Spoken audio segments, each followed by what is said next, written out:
Aujourd'hui, c'est la journée mondiale de l'ASMR et c'est pourquoi dans cette vidéo, il n'en sera rien. Je ne ferai pas cette vidéo en chuchotant, arrêtez de déconner les gars.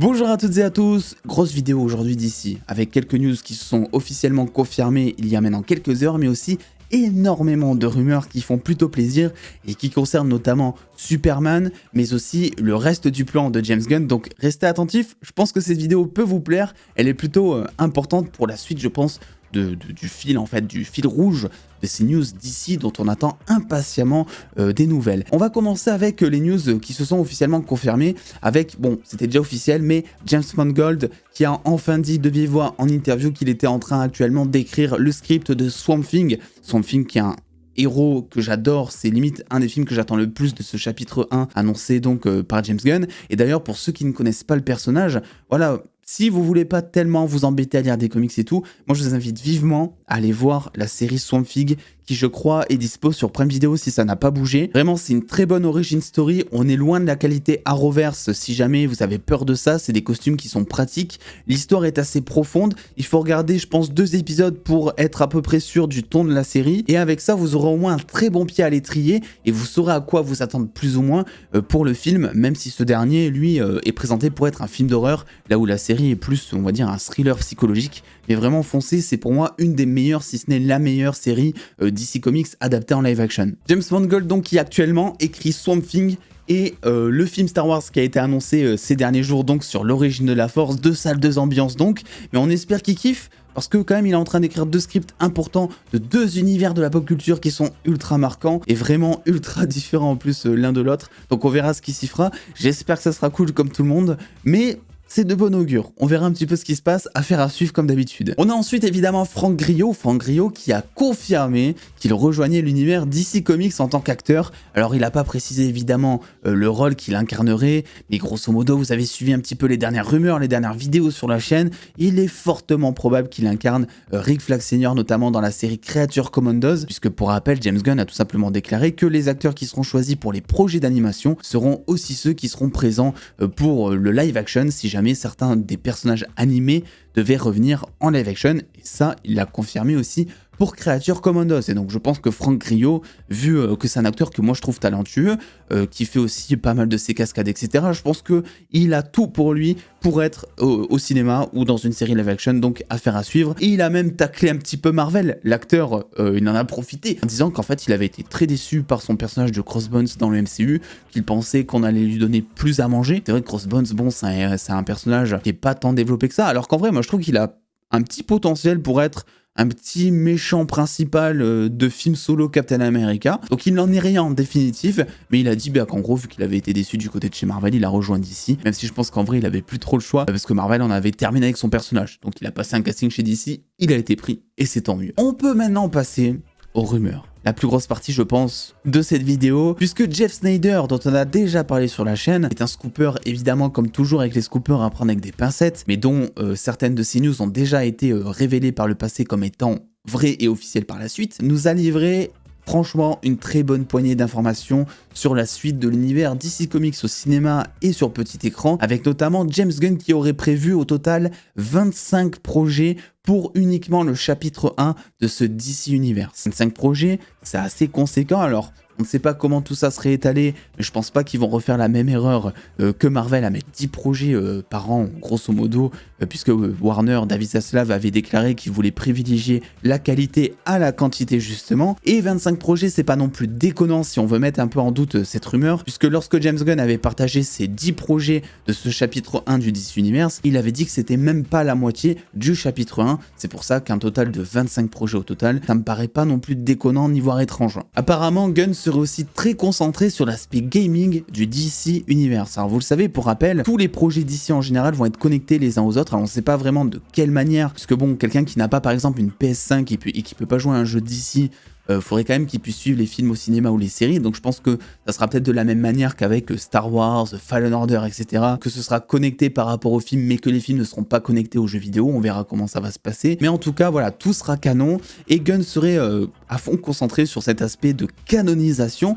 On attend toujours évidemment des news du jeu Wonder Woman qui jusque-là, on n'a pas eu de nouvelles en fait. Il a été annoncé depuis je sais pas combien de temps. Et on sait juste que ça va être une histoire inédite avec Diana qui va être au centre de l'histoire et qui va vouloir réconcilier, regrouper le peuple des Amazones et le peuple des humains. On sait que ce sera un jeu solo aussi, mais voilà, depuis on n'a pas tellement de nouvelles, on ne sait pas si ça a été abandonné, on ne sait pas si ça continue le développement, et si ça continue, on ne sait pas si ce jeu sera le premier jeu qui sera inclus dans ce DC Universe. Donc évidemment, je vous tiendrai au courant dès qu'on aura des news, des petites infos, mais en tout cas, Gunn, voilà, serait très concentré sur cet aspect de canonisation. Ça fait plutôt plaisir, parce que là aussi, ça change par rapport, moi je trouve, à Marvel, qui n'a pas justement cet aspect canon avec les jeux vidéo. Concernant Superman Legacy, prévu pour juillet 2025, je pense que là, c'est très fiable pour le coup ce qu'il nous dit, puisque ce n'est pas le seul à en parler depuis maintenant quelques semaines, effectivement. Lex Luthor, Jimmy Olsen et Lois Lane seraient présents dans le film, donc une nouvelle Lois Lane, un nouveau Jimmy Olsen,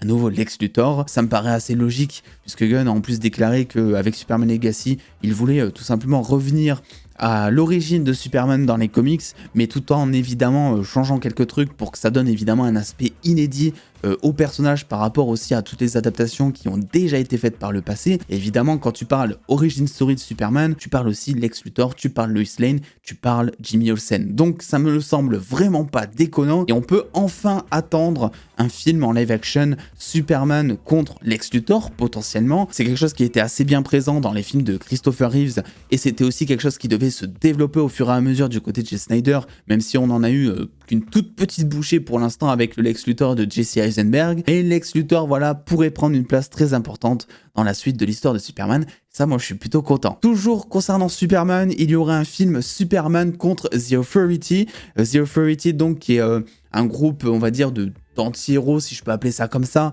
des héros en fait qui sont prêts à tout pour établir la justice, qui ont totalement perdu espoir envers le système du monde actuel et qui se disent ok, bah en fait il faut limite tout rafler pour qu'on puisse repartir sur de bonnes bases, donc de bonnes intentions mais de mauvaises actions un petit peu, ce qui rend les personnages badass, intéressants et attachants. Et donc ces personnages se verraient affronter Superman dans un film solo, en sachant que The Authority est déjà prévu pour être un film à lui tout seul et qui devrait sortir, même si on n'a pas de date officielle, mais toujours selon les infos de Zack Snyder en 2026, soit un an après Superman Legacy. Donc ça fait plutôt plaisir et en vrai Superman versus The Authority, moi je dis oui, clairement. C'est-à-dire que c'est tous des surhommes contre un seul surhomme. Ça peut être un film ultra badass. À voir évidemment, parce que pour l'instant, je vais pas vous dire oh putain, je suis trop hypé par le projet, etc.